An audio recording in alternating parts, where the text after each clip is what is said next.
And away Azir, Yone, Yanara. So I'm already feeling like a quality jungler is going to slip through here, Rude Dude, with the way LGD are banning. If you are Naiyou, picking B1 here. Yeah, and you know, with Varus having to be taken off the board, though, we still got the likes of the Vi open and available. I'm, you know, not necessarily as inclined for a Vi B1, but Gwen and Rumble still open, okay. Trundle still available as well. So there are a lot of choices moving into this draft, and for LGD, they already see the Gwen get locked in. We talked about this for NIP and for Solokill in particular. The fact that they have a carry top laner now does give them more tools, does give them this chance to play through not just their bot lane, not necessarily funneling everything into leave, but having Solokill be a threat as well. A lot of those junglers got left up too, right? We only really lost Pantheon. So Wukong is going to be the turn, one of the most popular junglers right now in the meta. And yeah, I would like to see this Galio come across, because you could, I think, like you mentioned, Sasi has been in a weaker spot. Why not try to just nullify this Gwen lane? Why not try and be a threat for the Gwen as an AP bruiser? It's not going to be the way Sasi goes, so he's going to go here for the Jax, and we have a pretty combat-friendly top side setup for this game one. And like we've talked about, Rude Dude, even if it's weaker early, I still feel like Solokill is in prime position to make this a problem. Yeah, and I do really think that with the Gwen locked in first, it's such a highly prioritized pick that these team fights now become really tricky for LGD. I do like the fact that they've taken Wukong off the board, but this gives NIP the opportunity to take their pick of those next premier junglers. We've still got Trundle open and an early Galio lock in here for Doinb. You talked about this in the pre-show, Slayer, as well. This heavily incentivizes us to put all of our eggs into the leave basket. And that's one that hasn't necessarily yielded as much fruit as I might have liked in this split. So my eyes are once again on to leave. What are you going to take? Are you going to be the threat for this series? Are we going to see a leave smolder in game one? Are we going to get to see some of that late game scaling put into effect? We'll have to see. But with the Rise locked in here for Doinb, kind of calls the bluff that XQW not going to ever try and venture in an AD pick here. With the Jax having some AP ratio and the Rise, Doinb's Galio does garner a lot of value here in this draft. And it's time to start pitching those AD carry pools. I wouldn't be surprised if we just banned super scalers from LGD. Senna's the first one. Would you maybe want to throw a Smolder ban by this point? It might incentivize Leave to play that Lucian aggressive bottom lane with Niket. Braum also is going to be left open likely unless LGD ban it here. So kind of your pick of the litter here if you're Leave. Not too much of your pool really going to be pinched, even if you do lose a marksman on the second turn. And importantly as well, we've still got things like Kai'Sa available, and I think that for NIP, that's going to be a really big pick if Leaf can get his hands on it. Look at the dive that the Vi is going to give you. It's also a really good denial pick away from Savior. One of the few AD carries that can, you know, just buy his Zhonya's and nullify what Vi looks to accomplish. Instead, they go for the Xayah, they go for the Sivir as well. So two champs that are really good at stopping that Vi aggression. And it does give LGD this opportunity to take their AD carry first. The Lucian locked in, and now NIP have this choice. What do they want to play into this? You can't really take a Kai'Sa for fear of being bullied out of the lane. So something that can go toe-to-toe in that laning phase is more expected from NIP. But then we start to get concerns. Is Corki that late game hyper carry that you're looking for in these team fights? Or is he something that can get to two items and really shell out damage? But much past that, we start to struggle a little bit. Maybe going to try and hand off that late game duty towards Solokill. The ability you get with Gwen up at this B1 pick here. Maybe we'll see a Rel come across here. That's the most common pairing you do end up getting with this Corki. Niket, we'll see if he goes towards that. Really, any pick of the litter of your engaged supports is going to be left up. Yeah, none of them really taken away. Still there as well. I think Alice is actually really solid versus things like Wukong and versus your Jaxes as well, just to punt them away. But instead, NIP, they're going for this full-on dive setup. We've got effectively 5 members that can get access to the backline if we value Leave Valkyrieing forward. But this is now, I mean, a really big burden of execution for NIP, where they have to get a bit of a snowball going in the early game. Because if they don't and they fall behind, they're just going to engage into death immediately as the Rise can scale up. The Lucian not going to be afraid of dashing out of danger. And I think the Wukong as well with that Cyclone going to be able to provide a good amount of disengage. So NIP want to get the ball rolling, want to try and make some semblance of plays early on before LGD eventually get to that side lane and to that 1-3-1 as well, importantly for LGD, where Rise and Jax in a side lane probably going to start to take over. I'm glad you brought up that side lane threat, because that is what stood out to me the most. And while there are some very fair worries for this NIP composition that you pointed out, the scaling, the side lane, inefficiency to really stack up against LGD, I like that knowing where our tier teams are at, looking at their records, factoring that into the draft. NIP are playing a comp that is going to look to be aggressive, skirmish heavy, and snowbally. A team that's playing as good as NIP are up against any team that isn't EDG, you got to be excited for that, knowing that they're playing with the confidence, looking to come out game one, racing out the gate. And I think importantly as well, one of my highlights that I've been looking at through these Nirvana teams is actually how early those junglers can come online. I think importantly, when you've got a Vi who can gank from level 3, you've got the versatility there to make plays early on. But a Wukong needs level 6. It's just a little bit longer and it takes just a little bit more time for our Wukong to make something, aggressive happen. And that's when you do look to Naiyou, a player who himself has said he's an early game aggressive jungler. Can you put that into action and try and find something before that level 6 marker comes through? And there always is a little bit more at stake here for Naiyou in this matchup.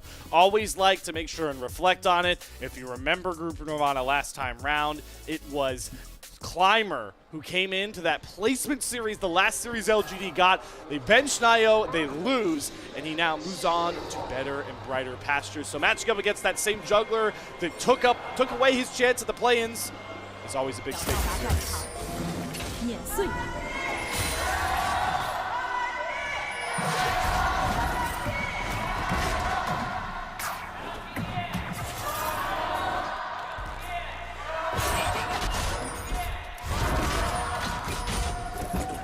Yeah, all right.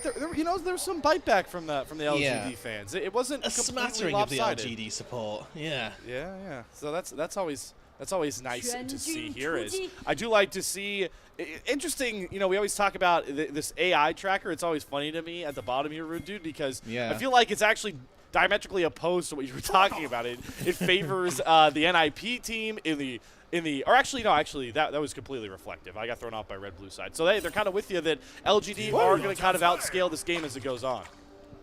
And I do think as well that if LGD are able to sort of stay the course through this early game, right, they're going to be able to get to level 6 on Climber and give this Wukong a little bit of time and maybe make it so that those team fights can be quite powerful. You can already see a little bit of the power of the Nico here. Niket looking to position aggressively, try and use that Comet to bully out early on, but you just used your Q and now YCX is looking aggressive. He's going to have to flash out of the crash down immediately. Good use of presence from this Rel, not pulling the trash down trigger until he knew a flash would have to be given. And now he's going to flash forward with level 2 nearby. Savior, a couple more autos. Leave as a barrier, but one more auto from the birthday boy himself. Going to grab first blood, and the flash out from Savior means the LGD do not trade themselves back first blood. Okay, so 300 gold onto the Rel here. A little bit of pocket change for Lucian as well.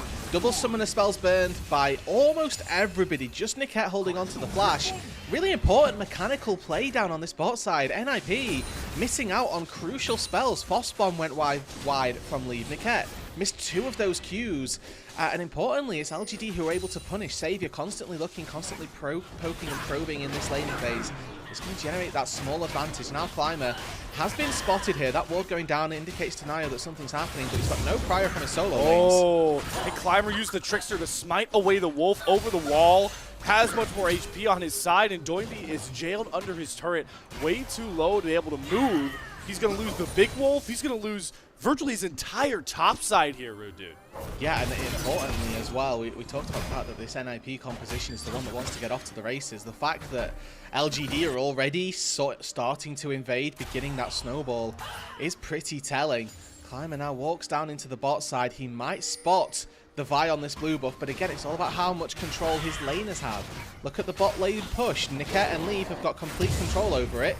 Naiyou, though, able to come on in, finds himself a quick smite secure, and now Climber trying to root out the Vi in this bot side, but again, he's got no prior on bot side. Savior and YCX not really able to get in. Yeah, YCX is chunked very low, just trying to get towards that tri-brush, so they usher Naiyou out. Is sitting on a ward, and Climber is still going to come out much further ahead here. Sees Naiyou on that bot side, it's going to guarantee him the double crab, and he'll be able to loop back around to maybe get his wolves. I do like this read from Naiyou, knowing a reset feels pretty bad here, so he's going to try and steal the Gromp. But that's actually pulled Climber off of that double crab. He's now looking to collapse onto Naiyou, who has a lot less protection this far up in the jungle. Crash down, double stun layer. Naiyou's going to have to flash and Vault Breaker away and lose even more XP, gold, and camps. Yeah, so Climber comes out heavily on top, right? He didn't steal away the blue buff on the top side quadrant from NIP, but importantly, he's able to defend the majority of his bot side and also burn the flash from Naiyou as well. Will be accelerated toward that level 6 marker, gets to go back to base when the Vi probably wants to clear her camps, and importantly as well, those camps aren't going to be cycled. This is still a level 1 Gromp that is going to be on that top side, so not going to get as much experience necessarily from those camps as NIP might have liked. Climber, like you say, going to be able to secure the double crab, and with that, you can tell a little bit more priority needed around this top side, and with those jungle camps being lost and not fought for, the bot lane, importantly, of NIP have moved their way out to the top lane, potentially to give Naiyou a little bit of support, and more importantly, to make sure that Sasi in this top lane doesn't you know, continue to, what I wouldn't say bully the Gwen by any means, but can have give the Gwen a bit of more free time, as Sasi got the counter pick in this matchup.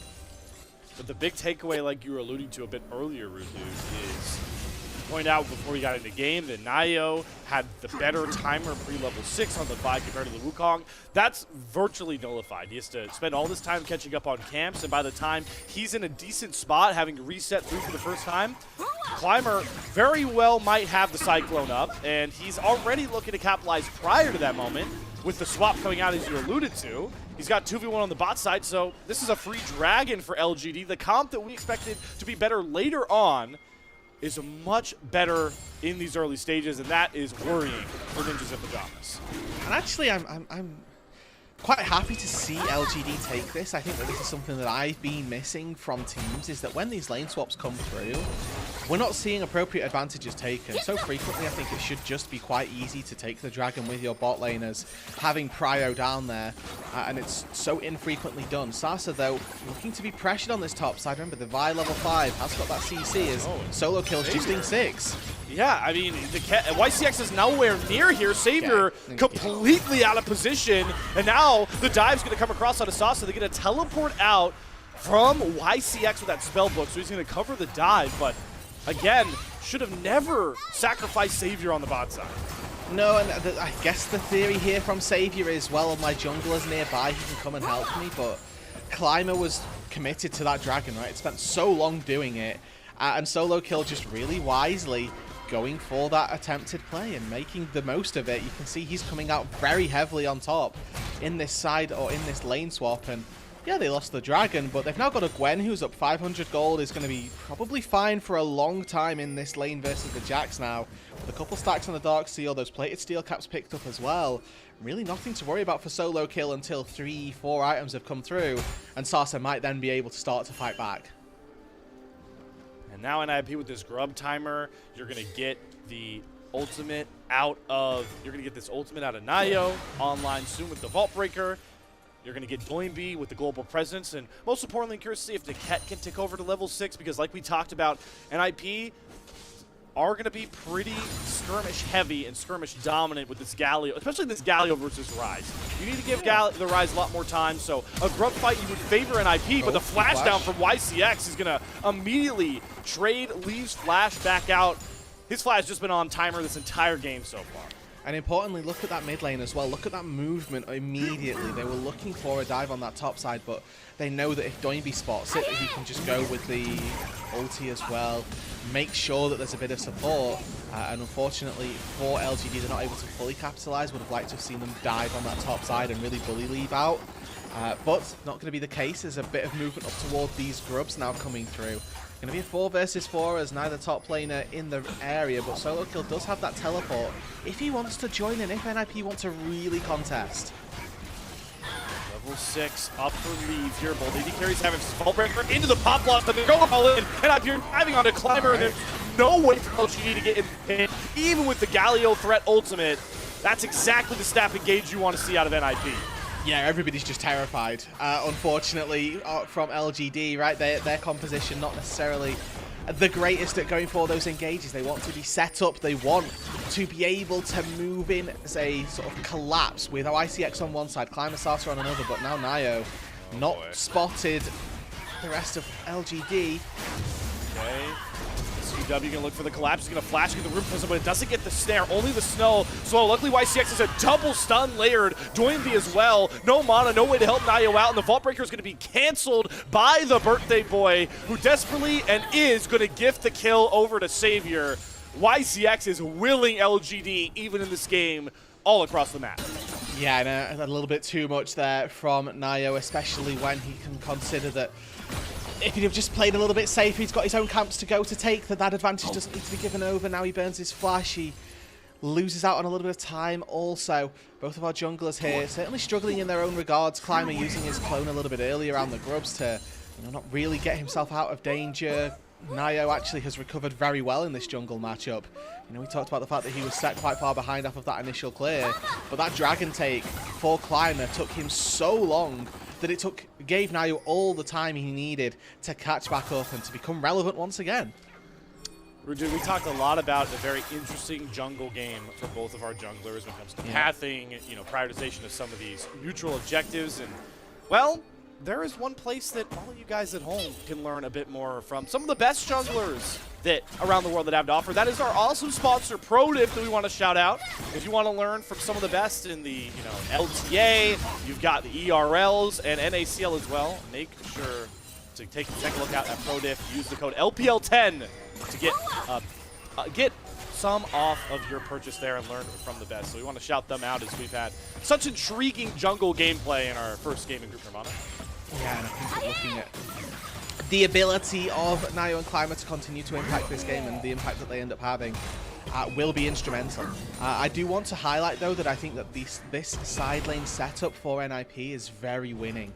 I mean, the Jax into the Gwen has a pretty decent time of things because he can just chase down the Gwen and normally wins out in that side lane, maybe not when it's a 1,000 gold deficit. But the Galio can kite out the Jax quite well. And the same to be said for the top side as well.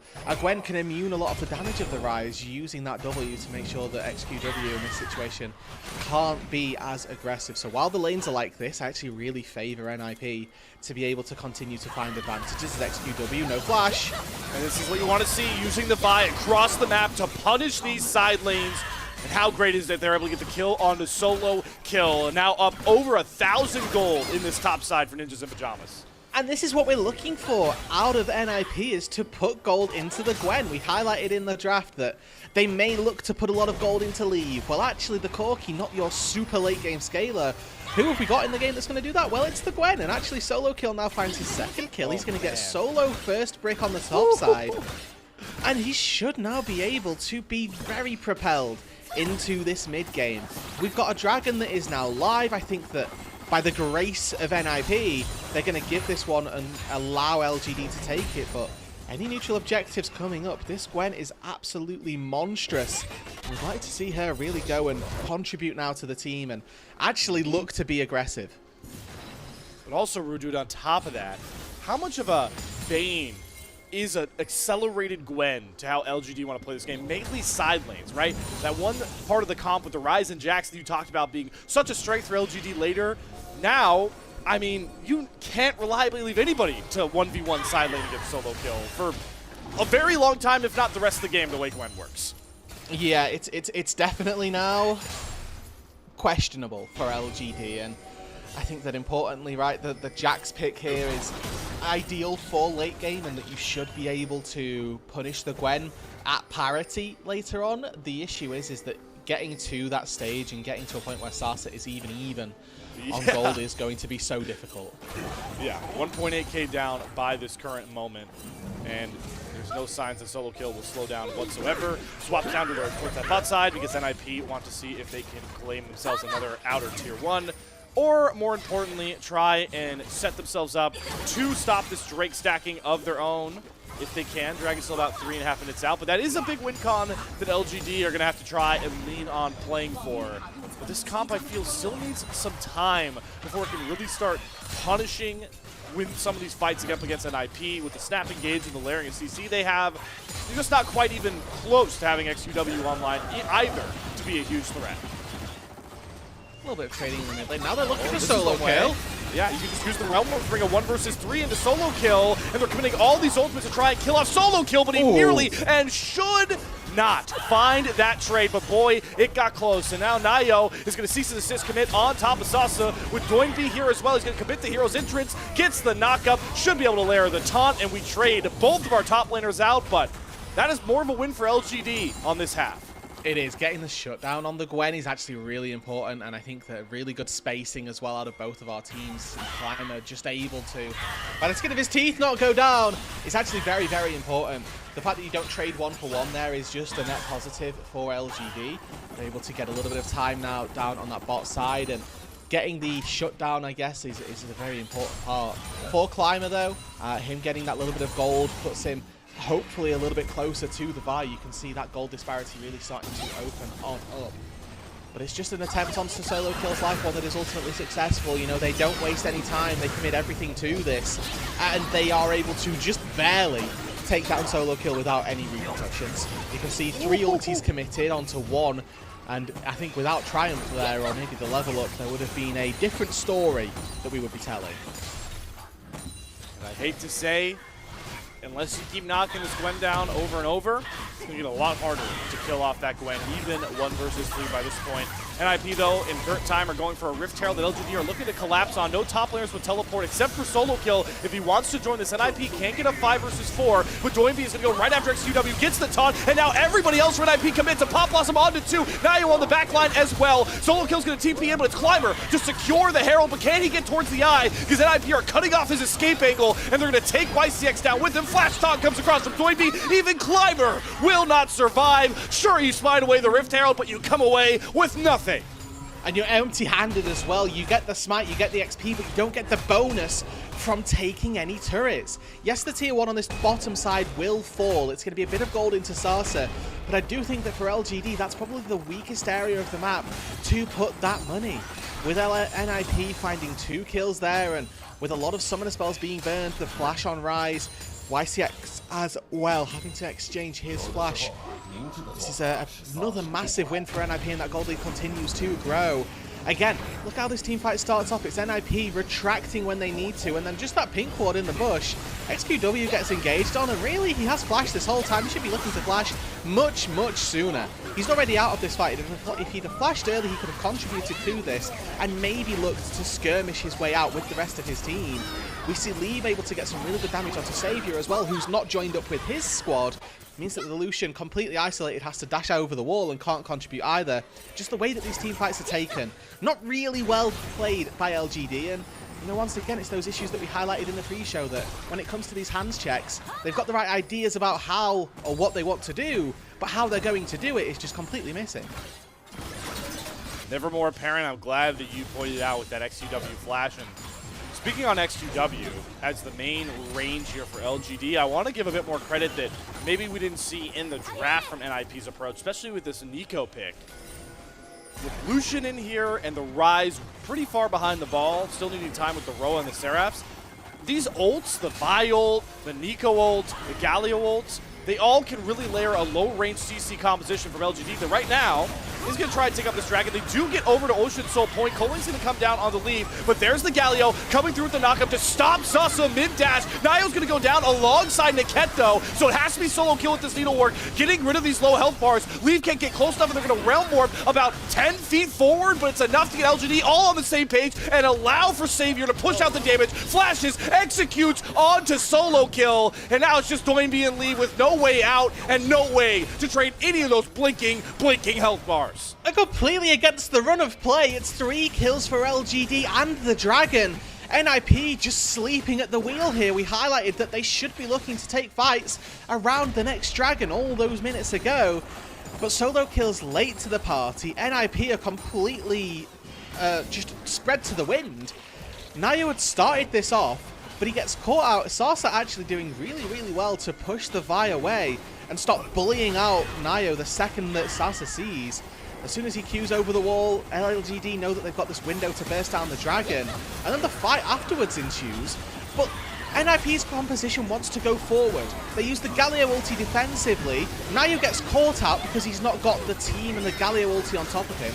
Solokill isn't in the front line either, and that Nico ulti not quite making that access to the backline just gives Savior actually a lot of free time here. The flash into Relentless Pursuit, he's able to find one quick pickup, and in fact, with LGD having been so torn to the wind and so focused on what we thought would be a split push composition, finding those kills in a 5 versus 5 puts LGD right back in a good position for this game. It's hilarious that I was about to talk about how susceptible LGD's low-range draft is to these combos from NIP, and what do they do in the fight right after, Rude Dude? They are able to actually space out those ultimates, desync them, and like you called out, actually take the gold lead, have a huge win con for themselves, and maybe now's where we really feel like LGD could settle into this 1-3-1 we highlighted from draft. And unfortunately for NIP as well, we're about to reach probably critical mass for the Corki. The Galio is working his way towards that second item as well, so hopefully we'll get to see a little bit more presence from Doinb in these fights, but he's playing Galio at the end of the day. He's a setup machine for the rest of his squad. Leave now just ticking over to that Muramana. Corki with the Trinity Force, and Muramana is a power spike as old as Corki himself, really, has been so notorious for these two specific items. But from here, Corki not necessarily getting stronger, but he doesn't exactly get, you know, as well off into the game as other AD carries. He struggles a lot with being able to get damage down. If you think about a Corki trying to auto-attack versus XQW, who's just chain-loading overloads into him, it's not a fight that he's going to win. But here we go, the pick potential. Savior, great dash to get out of the hero's entrance, and Sasa again marking Naiyou, but the flash fall breaker with the taunt layering, that gets Leave enough time to put the damage down, and Savior's going to drop off the map. Nothing really on the top side for LGD to bleed over, but again, picked off at the wrong point. And it is really disappointing. This is so frequent from Savior, and now YCX in trouble as well. Yeah, he gets caught out of his crash down. He's got a flash, but the flash after him, Niket gets the double pop blossom into the Tanglebark root. Double TP's coming across, but Zasa's not coming into a happy party. He is coming in late to the shebang, and he's going to have to flash dash himself back out. Realm Warp to backpedal even further from LGD, and now with 2 grubs, NIP can knock down the mid-turn, and look what they can go for on the bot side. Yeah, the Atacon just now spawned, and for NIP, that could be their prize. 2 recalls coming through, it looks like, in that bot side River Brush, so they're going to take a little bit of time to spend all that gold, come back out onto the map as strong as possible. But it's another instance for LGD where Savior just in a wave where he really can't be. Look at the mini-map. There's nobody there supporting him, and Vi can pop out of any brush. And what's worse is he actually disengages this well. Just run away. Stop trying to do DPS when your team aren't in the fight. He's just wasting so much of his time. He could have been walking further, and instead he ends up getting picked off as well. Then YCX on the back half of this, going for a ward that he has absolutely no purpose going for. Just thinking that the maneuverability of Aurel is going to be able to get him out to safety. He ends up wasting XQW's flash as well, as the Rise needs to get out to safety. And Sasa TP's in, he ends up getting almost obliterated. Thank you, Climber, for being able to walk in for a leap strike. But LGD, again, just as we start to praise them for doing so well and doing something positive, it's NIP that bounced back. You know what, Rude Dude? The easy takeaway we can have, no matter what these two teams have done in Game 1, it's just group of things. It can be frustrating, but boy, is it entertaining. You want to know what's even more entertaining? A 23-minute Ocean Soul threat from LGD and Otacon just a couple paces away. Yeah, Climber, you can see sniffing. I think that NIP doing a pretty good job at routing the Wukong for now. Sasa. Oh, but they're engaging. There's Climber, but he goes for the knock-up on a Niket. He doesn't have any support, so he actually has to bow out of this fight. That's the Cyclone down already.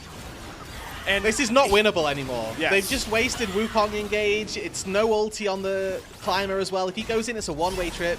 Maybe sacrifice him to try and find a steal. Sasa still has flash, so he might be able to look for an engage on a flank angle. Look at the Jax flanking. He's got to go now, though, if he wants to stun Naiyou to get Climber in here. But the Pop Blossom is going to grab 3 members on top of the cease and desist over onto Climber. The hero's entrance not going to get the kill, but it doesn't matter because Climber flashed into his own death. Sasa's looking for the trade onto Niket, but that's just the support. The whole kit and caboodle going over to NIP with one more Vault Breaker. Savior has a couple dashes left, but just a ticket towards the Death Realm. Ace over to NIP. And another massive Nico game here in Group Nirvana. It just keeps on happening. Niket takes it, finds a triple knock-up with the Pot Blossom, stops Climber from getting in, stops LGD from taking the Soul, and secures NIP. Purchasing this game, secures them the Atakan as well, after another Goliath fight. We talked about it, this bottom lane was brewing for a big swing in this game. Boy, if NIP knocked it out of the park here. You called it out, the Atakan, they stopped that win con for the next 5 minutes, and most importantly, it's the gold that they get in this play. As, like you mentioned, LGD really felt like having no business sticking around by this point. Yeah, and yes, Sasi's going for a flank here, but he takes so long to get there that NIP actually just goes straight through the front. Niket able to find, I think it's just 2 with the clone in there, but able to really work through the LGD health bars. And you can see Sasa doing as much as he can on the Jax, but again, the target selection not necessarily the greatest. I think he's trying to make the most of the bad situation. He'd already taken down Corki. But this is all too familiar for Leave in particular as well, where he's actually getting focused as not necessarily the biggest carry. In this game, I hold tab, I look at the scoreboard and I go, Gwen, we need to kill Solokill. The Corki is not the big deal. I'm looking at a level 15 fighter with 6 stacks on the Dark Seal and the ability to tear through my entire team versus Corki, who's got good poke damage but not nearly the same contribution in a team fight. That needs to be the focus for LGD. And what's the problem, Naiyou, dude? Seeker's Arm Guard, which I know is a one-time use, but what does that build into? A Zanya's, which makes any sort of engage on a comp from LGD that's really not that great at burst. It was really burst-oriented, punishing a Zanya's purchase here from Solokill. I think that's going to be huge. What's even bigger, this setup around Baron. Thank you to our observers. Look how dark the Baron pit and the subsequent jungle is right now for LGD. And importantly as well, what did we talk about in the draft for these compositions? What benefits did they have and how did they want to play these games out?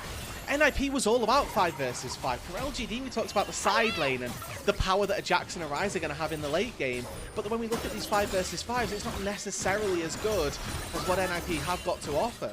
So if we keep seeing these skirmishes around the 5 versus 5s, you can just keep expecting to see NIP come out on top. If they execute on their game plan and find those engages, NIP can just dive forward, pick out a target, take them down. XQW has got flash available, but I think you still get chain CC between Violty, between Nico knockups and everything, that you can expect to see NIP force around these objectives. Now TP's coming in, it's a YCX spellbook, but we're waiting to see what those side lanes can do for LGD. Now, XQW can't actually play on sides. Gosh. It's a double engage on the 2 opposite sides. It's Climber that's get jumped. It's the Pop Blossom from Niket to hold the rest of LGD at bay. But NIP don't want to take a fight on 2 fronts. They've now used all their engage. Leaves gonna have to dash out. Here. Cyclone goes down. They're going all in for Naiyou, but Solokill, look at him on the top side of this fight, holding 3 members of LGD at bay, and he's just gonna take one down with him. Solokill diff for Ninjas in Pyjamas in game 1.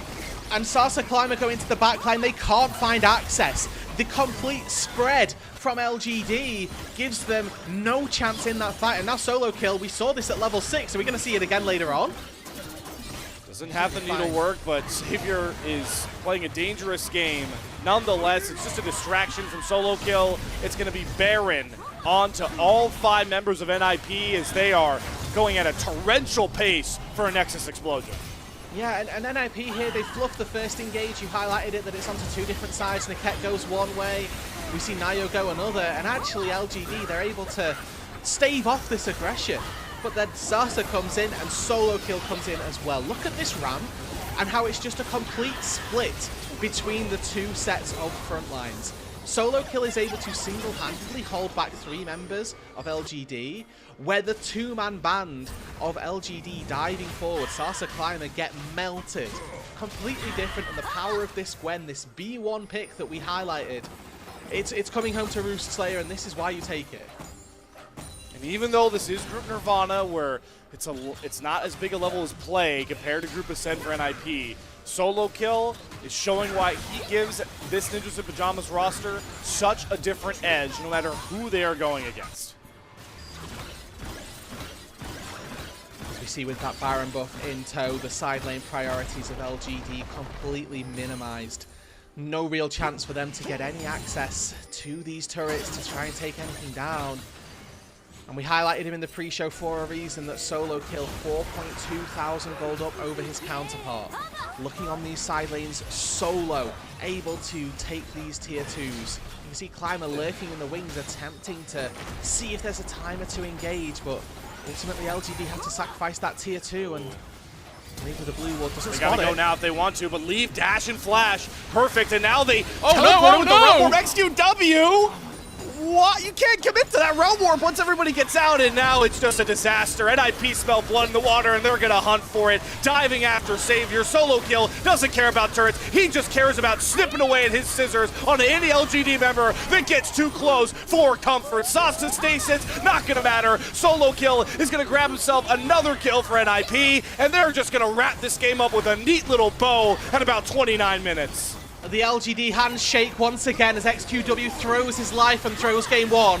As it's NIP secure themselves the win here. Start off this series as they mean to continue.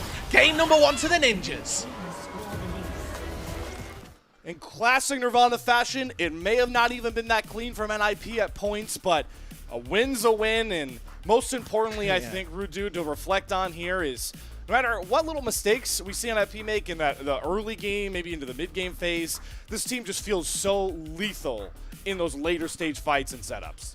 Yeah, and I think importantly that the LGD side didn't necessarily have an idea of how they were going to look to play out these side lanes. They had this real identity crisis of, well, we need to play these side lanes and try to get to a point where Jax can kill Gwen and where the Ryze can handle a Galio.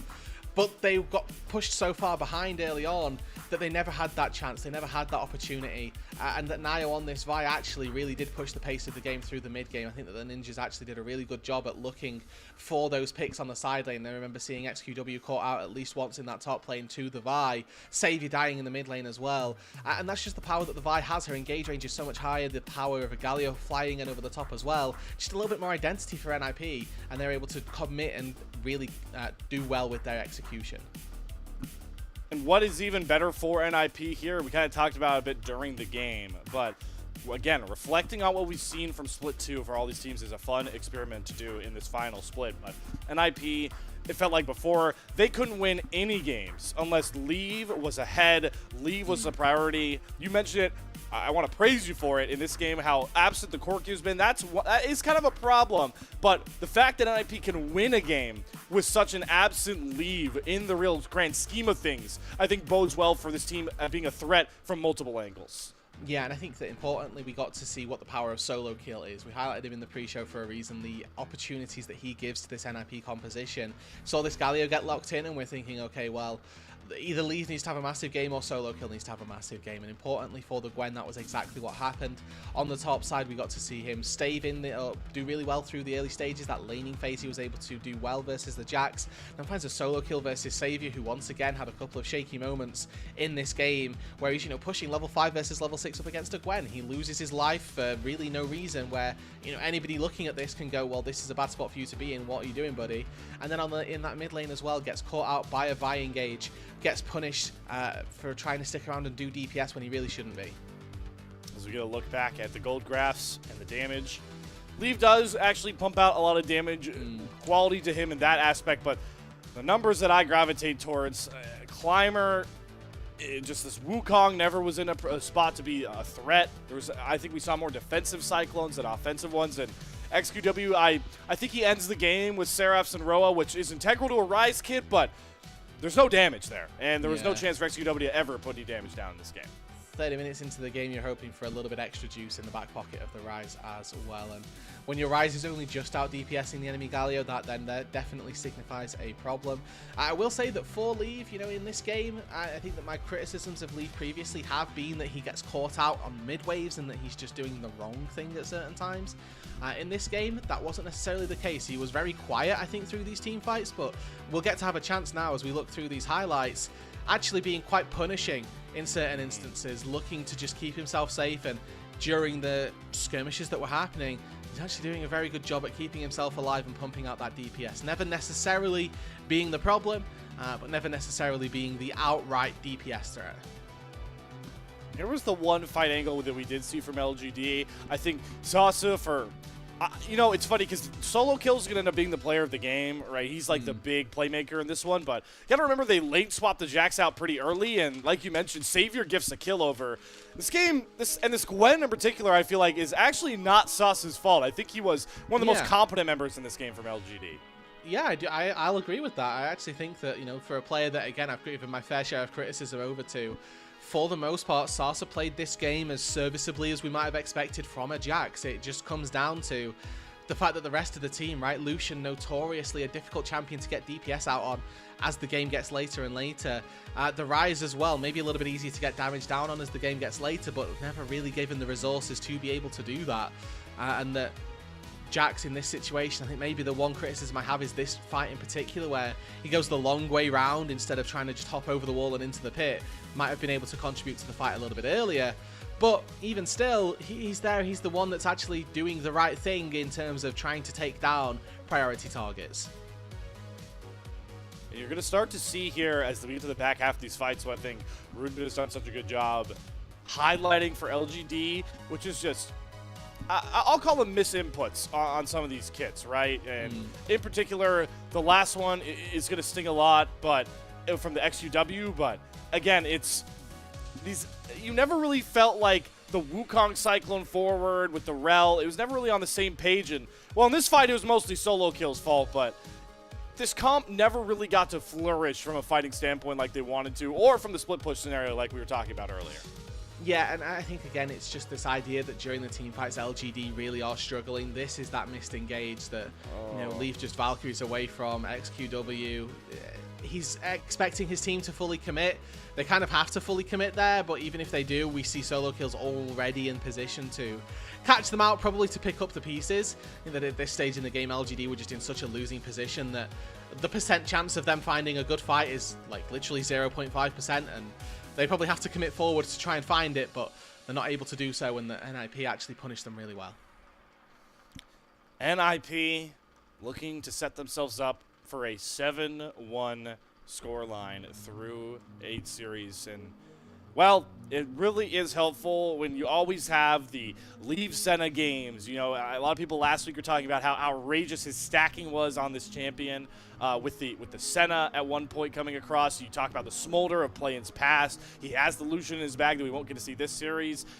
To get a game win like this and an MVP performance, I'll set it up this way, Rude Dude, from Solokill, massive. Yeah, and I think that NIP, again, looking to book the trends of really the other Nirvana teams from splits gone by. This is, you know, really convincing for them. LGD currently are our third best team. They are the team chasing the pack. And instead of it being Solokill, actually Naiyou finding the MVP here for NIP, his 5th one already for the Ninjas. 5th one already, and this one a little bit sweeter to the tongue, knowing that it was against the guy who took his job in the play-in stage of Split 2 for LGD. So shout out Naiyou there. I have another shout out though to give over Rude Dude before we go to any sort of break or intermission screen here. And that of course goes towards our coffee supporters. Yeah, it is, you know, if you would like to support the LPL English, consider becoming a coffee member. Coffee is the best way to support the LPL English project since the vast majority of your contributions will go directly to the show. A lot of the initial payments go into upgrading the broadcast, but a huge bulk of it pays on-air talent and content creators. Subscribe to our coffee linked in chat to unlock perks like early access to content and seeing your name on screen once a week. How nice is that, Rude Dude? It is. It is very nice for us as well that we get to upgrade the broadcast, upgrade the product, make it so that you guys get a better viewing experience as well. Yeah, we would not have these awesome graphics packages coming out split after split if it was not for our coffee supporters. So big shout out to you guys. Shout out goes to Naiyou and NIP though, as they are able to take control of game 1 and set NIP up for one hell of a scoreline through 8 games. If they can get the game 2 win, they'll be 7-1 in Group Nirvana. But before we get there, we're gonna take a short break and see you guys on the other side for draft.